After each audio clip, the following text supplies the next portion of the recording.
So if you go back and look at all the coefficients that we had, I'm going to start with the bottom ones there.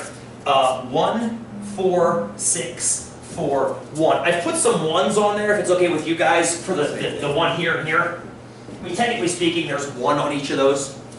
And then if I bring in these coefficients and put them above that, 1, 3, 3, 1. And now I've erased, I love being in rooms with more boards. Yeah, Nathan's like, I've seen this thing before. If you look at the next row of numbers that we had on the previous one, it was 1, 2, and 1. And the very first one we did today was 1 and 1. 0.1, 0.9. 0.1 squared, 0.1, 0.9, 0.9 squared. 0.1 cubed, 0.9, 0.1 squared, and so forth and so on. I'm recapping in 15 seconds, which took an hour and a half to do. Do you see how you can get the next row down if you needed the next bird's worth of coefficients? You'd start with a 1. 5. Why would it be 5? 1, 2, 3, 4, 5. Sum of, oh good! There's a pattern right there. It's also the sum of these two. Okay. Now this one's a little bit trickier.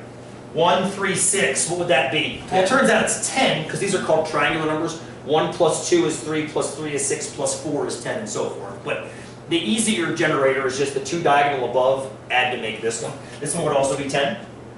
This would be 5, and that would be 1. So now you know what the coefficients would be for a flock of 5. Would you know what the coefficients were for a flock of 6? Yes. Yes. 1, 6, 15, 20, 15, 6, 1. This is not part of that. This is a crappy answer. Still. This is a crappy answer. Because what if you had a flock of 30? That means you have to first know what the flock of 29, 28, 27. Now what Natasha is doing is speeding up the history of mathematics. Thank you, sister. This was a problem that Pascal and before him the Chinese were dealing with. They had this beautiful triangle and they said, is there an easier way to get the results we need? I got 2 answers for you. That's 4. I got 2 answers for you. First is in your project you're doing for Thursday. So if you pay attention, not the simulation part with Excel, but the part right before that, it explains something called a combination.